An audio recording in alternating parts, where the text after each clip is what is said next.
Серия от тежки катастрофи белязаха последните дни в началото на август, когато трафикът към морето се увеличава критично. Инцидентите по основните пътни артерии рязко нарастват. За пътната инфраструктура, състоянието на мантинелите и безопасността по пътищата ще говорим сега с доцент Христо Грозданов от Института по транспортна инфраструктура. Здравейте! Здравейте!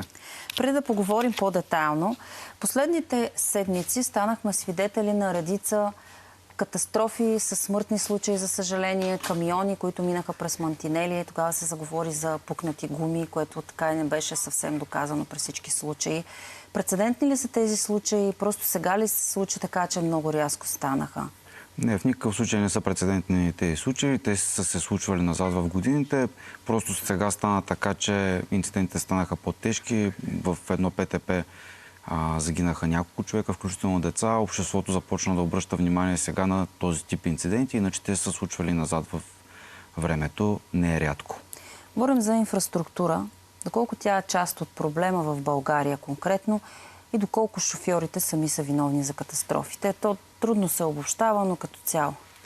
Инфраструктура е един от елементите на безопасността на движение по пътищата. Разбира се, шофьорите и автомобилите са другата част от цялата система. Много е трудно да генерализираме кое какъв принос носи. Аз мога да цитирам тук шведския подход. Шведите са, знаете, едни от иноваторите в пътната безопасност, държавата с най-ниски нива на пътно-транспортен травматизъм. При тях те са направили оценка, че около 60-65% от ефекта за намаляване на пътно-транспортния травматизъм е вследствие на подобряване на транспортната инфраструктура. Разбирайте в конкретния случай пътя и разбира се не елементите на пътя, като елементите на пасивната безопасност, които влизат и така наречените мантинели или всякакви видове предпазни огради по пътищата. Тоест, ако може да отговорим на вашия въпрос, да, пътя е съществена част от безопасността на движение по пътищата. И разбира се, няма как да имаме лоши пътища и да очакваме шофьорите да са съвършени и да избягват всяко препятствие, което им предоставя пътя. Добре, всеки от нас пътува по магистралите, сега по морето. Действително на много от участъците има такива пукнатини по пътя, доста големи дупки на места, които също са, може би, предпоставка за пътно-транспортни происшествия. Чувала съм шофьори до мен да казват, че пътя е много хлъзгав, а не трябва да е така. На какво се дължи тази лоша инфраструктура? Ние така се шегуваме, че една магистрала се строи колко много години в България, но пък и качеството като че ли продължава да е ниско на пътищата. Може би на две трябва да разделиме тук проблема. Първо, това, което вие казвате, е съвършено вярно. Изключително бавно строиме. Но тук в процеса на строене не трябва да гледаме само самото строителство, а ние изключително бавно планираме, проектираме, изключително бавно минават нашите процедури. Ние в нашия институт правим доста анализи в тази посока и аз мога да ви кажа, че ако днес ние двамата с вас решиме да направим една магистрала между две точки, на нас ще ни отнеме между 15 и 20 години, докато стигнем до нейното завършване. Ще трябва да минем между 200 и 250 различни процедури. Административни процедури, законосъобразни процедури, което изключително много бави нещата. Затова много често в студията, в медиите се чува, че строителите строят по некачествен проект, което е вярно, само че отново е половината истина. Те не строят по некачествен проект. Те строят по стар проект, който не съответства на съвременните норми. И когато ние сме направили един проект преди 10 години, както виждате и сега... Тоест в момента е разрешение, за това ли е остарял вече така морално? Разбира се. Разбира се.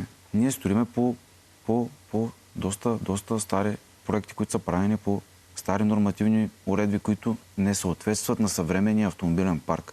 Това е много, много големия проблем при нас. И ако тръгнем Дайте ни пример. Казвате съвременния автомобилен парк и тези стари проекти, за да може да разберат и зрителите за какво говорим.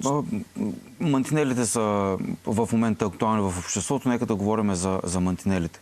Ако нашия стандарт и нашата наредба, която ползваме, въпреки че тя е от 2024 година, тя репликира европейски стандарти от 2009-2010 година. Тоест, по същество, нашата наредба е на 15 години. Какво значи това за мантинелите практически обаче?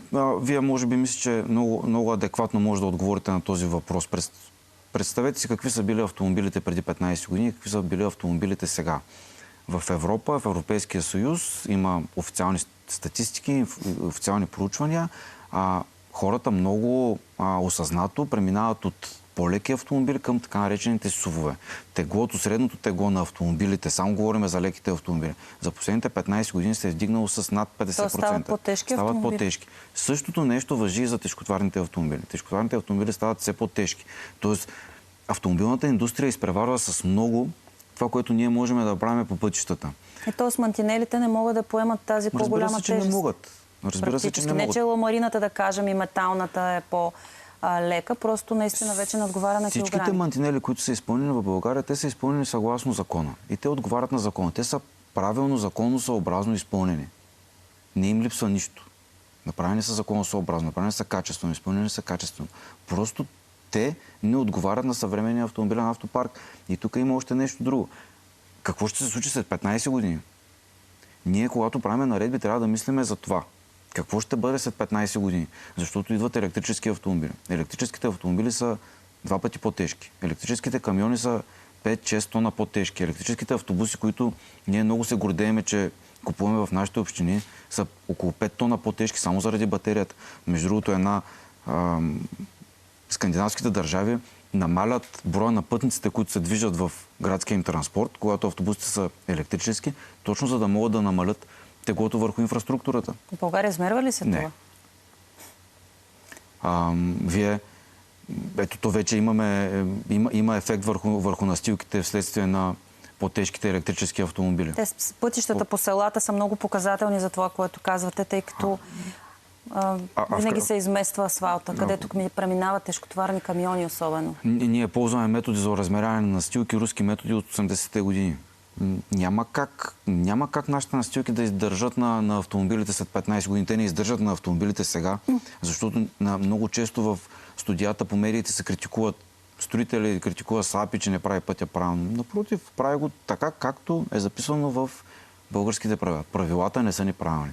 Ние трябва много осъзнато да започнем промяна на правилата с хоризонт напред, а не с хоризонт назад. Не да гледаме Германия какво е правила преди 15 години, а да гледаме Германия какво ще прави след 15. Да ви попитам, мантинелите, тук пак беше един дебат, да се слагат колчета или такива бетонни блокове. Това решение ли е в момента заради това, което вие споменахте с по-тежките автомобили? И възможно ли е да се случи практически? Заради процедури и така нататък? Разбира се, че е възможно да се случи практически. Ние, ако решим да го правим, ще намерим начин как да го правим. Защо не се слагат такива обаче? Такова е моментното решение на пътната администрация да използва стоманени предпазни огради, което може би назад във времето е било правилно. И то е било така, защото 80-те години, ако погледнем Европа и света, 90% от предпазните съоръжения са стоманени. Към този момент това е било правилното решение. Но в момента, ако тръгнем да гледаме по-развитите държави, като почнахме да говорим за Германия, в Германия около 2/3 от предпазните огради са бетонни.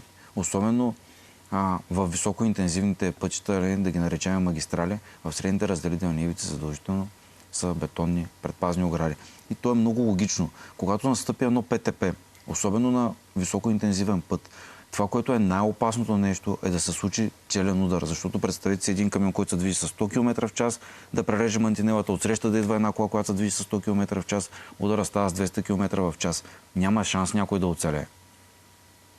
Затова ние трябва да пазиме насрещу движещите се ПТП-то, което стана вчера на магистрала Струма, където отново тир скъса метална предпазна ограда. Тира падна долу. Доколкото разбрах, водача на тира е загинал. Да. Ако там не беше такава ограда, най-вероятно, 99% е сигурно, че водача няма загине. Какъв е механизма да се сложат метални ограждения в опасните поне участъци? Макар че то на магистралата не знаеш кой бетонни, извинявайте, макар че не знаем реално на магистралата кой точно участък е опасен. В момента нещата опират до решение на администрацията, която управлява пътя.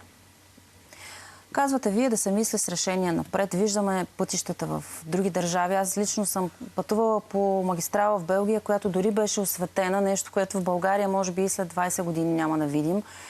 Какво може да се направи, за да се подобри асфалта, да го кажем? Наслагва се отгоре. Може ли с такова решение? По-евтино ли или трябва изцяло да се изгради наново? Заради тези устарели технологии, за които споменахте вие. Не е невъзможно да се наслагва асфалт. Не е практика, която се прилага както в България, така и в повечето страни в света. Когато говорим за пътни настилки, ние в никакъв случай не трябва да разглеждаме само асфалта. Долу под асфалта също има пластове, които са част от носимоспособността на настилката. Тоест, наслагването на асфалтови пластове отгоре не мисля, че е най-доброто решение. Но отново, тук две са нещата. Първо, ние трябва да използваме знанието, световното знание. Ние не трябва да откриваме топлата вода. Нали? Навсякъде по света има пътища, които са качествени. Защо не се взимат тези примери обаче? Не мога да ви дам отговор на този въпрос. Чудя се, аз също го задавам. Защото вие казвате технологии от преди 15, от преди 20 години. Да, и повече от преди 40 години. Аз не мога да отговоря на въпроса, защо ние продължаваме толкова без никакво желание да се опитаме да погледнем какво правят хората по света и как мислят хората по света с перспектива напред. Остарели автопарки, на част от хората. Знаете, че масово се купуват автомобили втора ръка.